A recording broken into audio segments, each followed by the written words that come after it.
لا إله إلا الله محمد رسول الله عليه صلاة الله وآله والأحبة. Assalamualaikum warahmatullahi wabarakatuh. Kali ini kita akan mengisahkan tentang seorang sahabat Nabi yang mana karena kesyahidannya mengakibatkan orang-orang kafir memeluk Islam. Orang-orang musyrikin Makkah selalu menolak dakwah Nabi Muhammad SAW dengan segala cara. Salah satunya dengan mengklaim bahwa Rasulullah SAW hanyalah orang biasa yang mendapatkan wahyu. Jika benar Allah Subhanahu wa Ta'ala menurunkan wahyu, maka orang yang pantas menerimanya haruslah tokoh besar. Mereka berpendapat bahwa tokoh besar bangsa Arab hanya ada dua, yaitu Walid bin Mughirah al-Makhzumi sebagai tokoh suku Quraisy di Makkah dan Urwah bin Mas'un as-Saqafi sebagai tokoh suku Saqif di Taif. Allah Subhanahu wa Ta'ala mengisahkan klaim mereka dalam firman-Nya. Dan mereka berkata, mengapa Al-Quran ini tidak diturunkan kepada seorang besar ataupun tokoh dari salah satu dua negeri ini, yaitu Mekah dan Taif. Quran Surat Az-Zukhruf ayat 31. Allah Subhanahu wa Ta'ala menjungkir balikkan klaim mereka dengan memberi petunjuk kepada salah satu dari dua tokoh besar tersebut untuk masuk Islam, yaitu Allah memberi hidayah kepada Umar bin Khattab. Alangkah indahnya takdir Allah Subhanahu wa Ta'ala, yang mana tokoh Quraisy yang diklaim lebih layak menjadi nabi daripada Muhammad bin Abdullah ternyata kini beriman kepada Nabi dan bergabung dalam barisan dakwah Islam. Dialah Urwah bin Mas'un as-Saqafi, tokoh besar yang dikirim oleh musyrikin Quraisy untuk menyampaikan ancaman kepada kaum muslimin sebelum perjanjian Hudaybiyah. Ia datang ke perkemahan kaum muslimin dan berdiplomasi dengan Rasulullah SAW. Setelah itu, ia pun kembali kepada kaumnya di Makkah dan melaporkan hasil diplomasinya. Ia berkata, "Wahai kaum Quraisy, sungguh aku telah datang kepada Kisra di istananya, Kaisar Romawi di istananya, dan Najasyi di istananya. Demi Tuhan, sesungguhnya aku belum pernah melihat seorang raja di tengah rakyatnya yang lebih dihormati dan dicintai rakyatnya seperti Muhammad di tengah sahabat-sahabatnya. Aku telah melihat mereka adalah sebuah kaum yang selamanya tidak rela menyerahkan Muhammad dengan tawaran apapun. Maka terserah, pikirkanlah kembali pendapat kalian." Penghormatan para sahabat kepada Nabi Muhammad SAW dan ukhuwah Islamiyah mereka telah menggoncangkan sanubari Urwah. Selama masa diplomasi itu, ia melihat dengan mata kepala sendiri kecintaan dan penghormatan para sahabat kepada Rasulullah SAW. Dan inilah kesaksian Urwah bin Mas'un sebelum keislamannya. Demi Tuhan, jika Muhammad bin Abdullah memerintahkan mereka, yaitu sebuah perkara, maka mereka bersegera melakukannya. Jika beliau berwudu, maka mereka hampir-hampir berkelahi karena memperebutkan bekas air wudunya. Jika beliau berbicara, maka mereka merendahkan suara mereka, yakni mendengarkan dengan seksama. Dan mereka tidak berani menatap wajahnya secara langsung karena begitu hormat kepadanya. Hadis riwayat Bukhari. 1 bulan setelah penaklukan Makkah, Rasulullah SAW dan kaum muslimin berangkat ke perang Hunain. Kemenangan di Hunain disusul dengan pengepungan kota Taif, yakni benteng terakhir paganisme di semenanjung Arab. Namun akhirnya Rasulullah SAW dan kaum muslimin meninggalkan Taif sebelum penaklukan terjadi. Pada saat itu, Urwah bin Mas'un, yaitu si tokoh Taif, tengah berada di Yaman untuk mempelajari pembuatan manjani, yaitu meriam tradisional pelempar batu dan gerobak perang penombrak benteng. Ia lalu kembali ke Taif dan membuat peralatan-peralatan perang tersebut. Setelah beberapa lama ia tinggal di sukunya, yaitu Taif, ia selalu terbayang akan perlakuan para sahabat kepada Rasulullah SAW yang begitu dihormati, disegani, bahkan begitu dimuliakan. Padahal kedudukan Rasulullah bukanlah seperti kaisar-kaisar ataupun raja-raja pada masa itu. Karena penasaran, maka diam-diam ia segera berangkat ke Madinah dan mulailah ia menetap di sana beberapa saat. Dan diam-diam juga ia selalu memperhatikan Rasulullah SAW. Hingga pada akhirnya timbullah rasa cinta terhadap akhlak mulia Rasulullah SAW, dan ingin sekali ia membantu tugas kenabian Rasulullah SAW, yakni berdakwah menyebarkan agama Allah. Kemudian ia mendatangi Rasulullah SAW dan ia pun berikrar, "Asyhadu an la ilaha illallah wa asyhadu anna Muhammadar Rasulullah." Ya Rasulullah, aku bersaksi bahwa tiada Tuhan selain Allah, dan engkau, yakni Muhammad, adalah utusan Allah. Ia memang tokoh kaumnya, namun ia masuk Islam dengan tawadu dan memasrahkan diri sepenuhnya kepada Allah dan Rasul-Nya, bukan karena riya, sum'ah, kesombongan atau mencari kedudukan. Ia bahkan tak meminta jabatan atau tugas kepemimpinan apapun kepada Rasulullah SAW. Tekadnya hanya satu, yakni berdakwah dan berjihad di bawah panji Islam. Di hari ikrar 2 kalimat syahadat itu pula, Urwah bin Mas'ud mengutarakan niat dakwah dan jihadnya. Ia berkata, "Wahai Rasulullah, izinkanlah saya untuk kembali kepada kaumku. Niscaya aku akan mengajak mereka untuk masuk Islam. Demi Allah, menurutku tidak layak seorang pun yang tertinggal dari memeluk agama ini. Aku akan datang kepada para kawan-kawanku dengan sebaik-baik bawaan. Engkau wahai Rasulullah, sungguh telah mendahului dalam banyak kesempatan." Cahaya keimanan dalam hatinya begitu bergejolak. Ia tidak sabar lagi untuk segera kembali dan berdakwah kepada kaumnya. Ia seakan berlomba dengan waktu untuk menyelamatkan kaumnya dari bencana besar. Rasulullah SAW menjawab permintaan izin tersebut dengan bersabda, "Jika begitu, mereka akan membunuhmu." Urwah berkata, "Wahai Rasulullah, kaumku lebih mencintaiku daripada cinta mereka kepada anak gadis perawan mereka sendiri.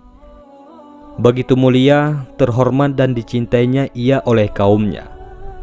Begitulah Allah memilih para pengemban dakwah ini dari kalangan orang-orang yang mulia, dicintai dan paling bermanfaat bagi kaumnya." Urwah kembali meminta izin untuk pulang dan mendakwahi kaumnya. Namun Rasulullah SAW menegaskan bahwa kaumnya pasti akan membunuhnya. Maka dengan tekad yang bulat dan kesiapan untuk sabar menanggung resiko dakwah, Urwah menjawab, "Wahai Rasulullah, sekiranya saya tidur, mereka tidak akan tega membangunkan saya. Mereka begitu menghormatinya sehingga sungkan untuk membangunkannya dari tidurnya. Ia orang yang paling baik di antara kaumnya, namun ia bukan tipe orang yang diremehkan. Ia seorang solih di tengah mereka, namun ia juga orang yang mulia dan disegani." Untuk ketiga kalinya, Urwah meminta izin pulang dan mendakwahi kaumnya. Tekadnya telah mantap, tak mungkin surut walau badai menghadangnya. Melihat hal itu, Rasulullah SAW bersabda, "Jika memang itu keinginanmu, maka pulanglah dengan izin Allah."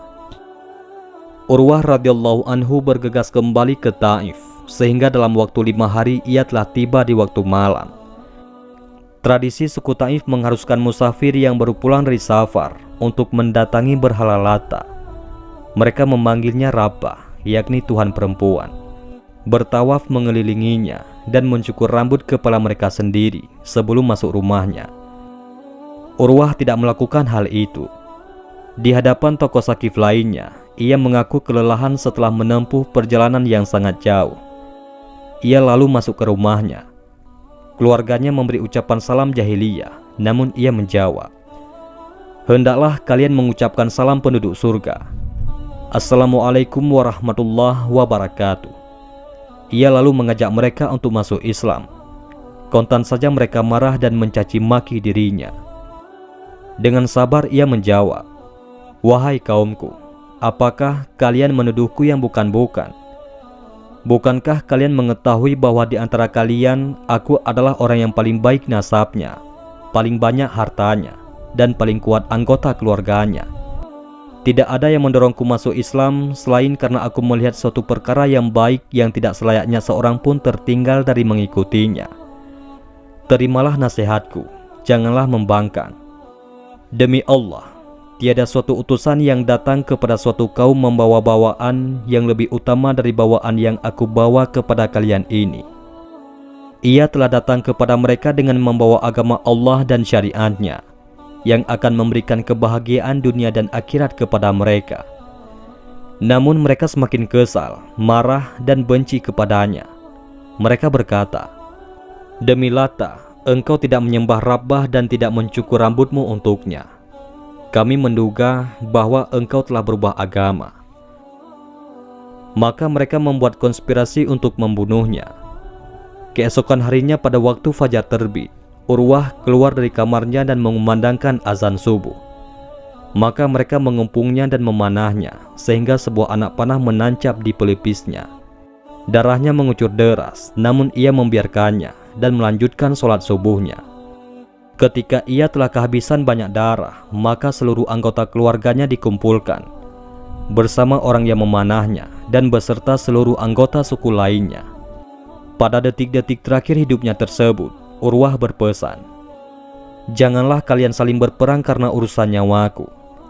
Aku telah menyedekahkan nyawaku bagi orang yang membunuhku, agar kalian tetap berdamai. Sungguh, ini adalah kemuliaan yang Allah karuniakan kepadaku, yaitu mati syahid.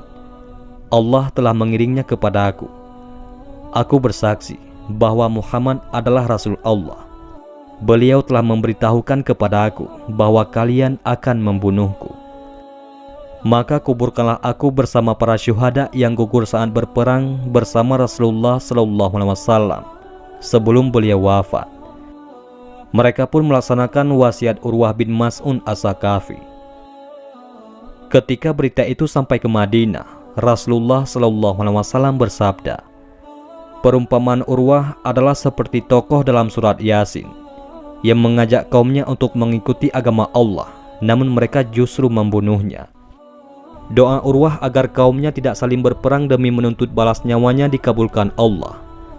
Allah Subhanahu wa Ta'ala mendamaikan sesama kaum Saqif, sehingga cahaya iman menyinari sanubari mereka tatkala mereka melihat kejujuran, ketulusan dan kasih sayang tokoh mereka tersebut. Darahnya telah tertumpah, namun tidak sia-sia.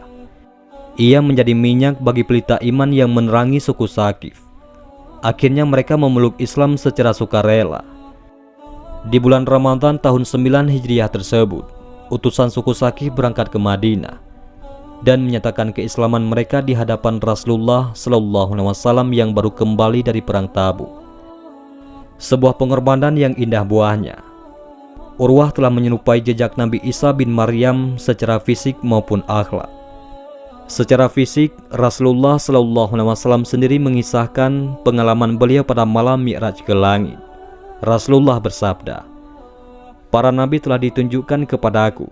Musa adalah seorang lelaki yang kuat seakan-akan ia lelaki dari bangsa Syanu'ah. Aku juga melihat Isa bin Maryam.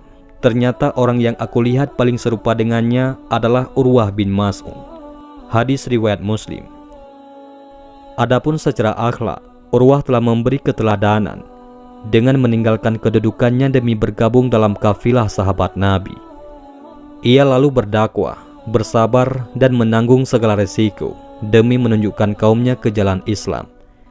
Ia siap menebus keberhasilan dakwahnya dengan segala yang ia miliki, termasuk nyawanya sendiri. Saudaraku seislam dan seiman, gugurnya Urwah dan keislaman kaumnya di bulan Ramadan tahun 9 Hijriah meninggalkan beribu pelajaran berharga bagi kaum muslimin. Inilah tauladan seorang muslim yang ikhlas berdakwah dan mengharapkan kaumnya mendapat petunjuk. Ia korbankan semua potensinya, bahkan nyawanya ia ikhlaskan demi dakwah Islam. Ia memaafkan pembunuhnya tanpa meminta diat sedikit pun demi mendamaikan kaumnya. Ia mendamaikan kaumnya karena mencari ridha Allah dan ia meraih syahid di jalannya. Saudaraku seiman, teruslah bergerak dalam dakwah dan islah, yakni mendakwahkan Islam kepada umat manusia, memperbaiki kerusakan masyarakat di segala bidang dengan syariat Allah. Tekunilah dakwah, islah dan tarbiyah dengan segala sarana, di segala tempat dan waktu yang memungkinkan. Teruslah berusaha dan bekerja untuk Islam, apapun resiko dan rintangannya, sampai Allah mengaruniakan kepada kita husnul khatimah sebagai kemuliaan, dan syahadah, yakni mati syahid sebagai hadiah terindah. Wallahu a'lam bishawab. Mudah-mudahan ini semua bermanfaat. Assalamualaikum warahmatullahi wabarakatuh.